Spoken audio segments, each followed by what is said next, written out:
All right, sports fans, how's everybody out there doing? William Martin coming at you one more time here on YouTube with another edition of the 300 Pounds of Sports Knowledge Podcast. Now, for the third time in the last 4 years, the Los Angeles Dodgers won at least 100 games in the regular season. And for the third time in the last 4 years, they don't even have a World Series appearance to show for it. Now, in the NLDS, the Dodgers were eliminated by a San Diego Padres team that they went 14 and 5 against during the regular season. But it was the Padres that played like the battle-tested squad, and in the process, they were able to exercise some demons versus their big brother from 3 hours north on I-5. Now, throughout that series, we saw the Padres pitching shut down the Dodgers lineup.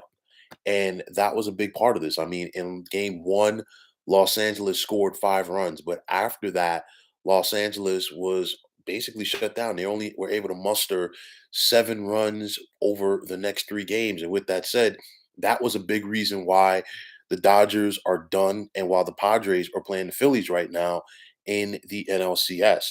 You look at the batting. Mookie Betts was just a buck 43 for the series. Justin Turner, a buck 54. Two vital players for this lineup.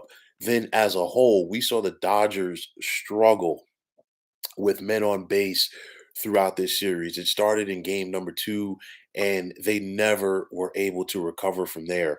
No Dodgers starter, pitching wise, went more than 5 innings in this series. But honestly, we really shouldn't be surprised because this pitching staff, in my opinion, was babied throughout the entire year. They focused too much on analytics, and these guys at the end of the day did not learn how to go deep in ball games and work out of jams, and it showed up even more during this series. Now, for the Dodgers, it's 10 consecutive trips to the postseason, 3 National League pennants, and 1 World Series title.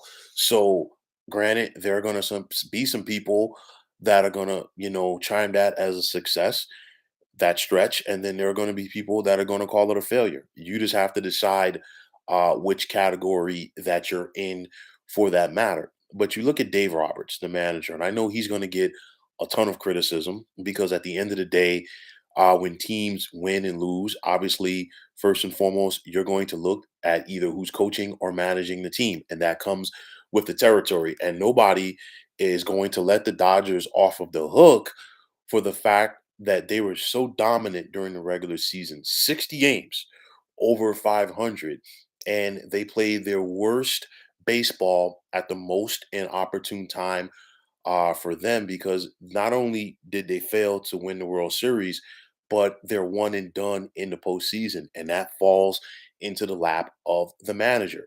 Now, obviously, there are going to be some questions for the Dodgers heading into the offseason, just like it is for any other team that didn't win. Honestly, for any team, regardless if they won or lost at the end of the line. Is this the end of the line for both Clayton Kershaw and Justin Turner with the Dodgers? Both are veteran players, both have meant a lot to this organization for a very long time. It's going to be interesting to see if either one of them will be wearing Dodger blue next season. Will the Dodgers go all in to keep Trey Turner? That's going to be big because, the Dodgers acquired Turner prior to the trade deadline last year from the Washington Nationals, along with Max Scherzer. Of course, Scherzer left last year in free agency to join the Mets. But now, Turner is going to cash in from someone on the free agent market. You're talking about a guy who is a consistent 300 hitter. He gets on base, he steals bases, and he has a solid glove at short as well. So when it's all said and done, he's going to covet a hefty payday. But make no mistake about it, granted that the postseason didn't work out for the Dodgers, but you look at that 1, 2, 3 that you have at the top of your order with Betts, Turner, and Freddie Freeman. I'll put that up against anybody's top three in their lineup any day of the week. So it's going to be interesting to see if the Dodgers can do it. I mean, we know that the Dodgers are going to spend the money, but there are going to be other teams out there that are going to try to lure Trey Turner away from LA. So we just have to wait and see how that plays out. Tyler Anderson. He won a career high 15 games this past season for the Dodgers. So it's going to be interesting to see what is done as far as them being able to keep him in Dodger blue next season. Pitching is always a premium for any contending team. That's one question mark. I talked about Kershaw. And then, of course, the Dodgers are hopeful to get Walker Bueller back at some point after, he went under the knife at the midway point of the season. So let's see if he'll be ready to go for this rotation at some point next season. So there are some question marks for the Dodgers, but nonetheless, this team isn't going away. I think they're still going to be in contention in the National League West. I know that things didn't work out the way that they wanted to, but this is still their division. So the Dodgers, as long as this ownership group is in place, and as long as they continue to develop players in the fashion that they do, as well as the willingness to spend the resources like they do, this team is going to consistently be in contention. So they're always going to give you an opportunity to win. But of course, winning in the regular season and winning in October are two different things. The Dodgers have been on both sides of that coin as far as winning and losing in October. And let's just see how this team is able to bounce back for 2023 and put this playoff disappointment behind them. So, folks, that is going to wrap it up. And as always, I want to take this time out to thank you for tuning into the 300 Pounds of Sports Knowledge podcast here on YouTube. I want to take this time out to thank all of you fine folks out there for tuning in. And if you have not already, please feel free to subscribe to this channel. Now, if you're on Twitter, please feel free to follow me at 300 Pounds of Sports. And like I always say, if you follow me, it will be my pleasure to follow you right back.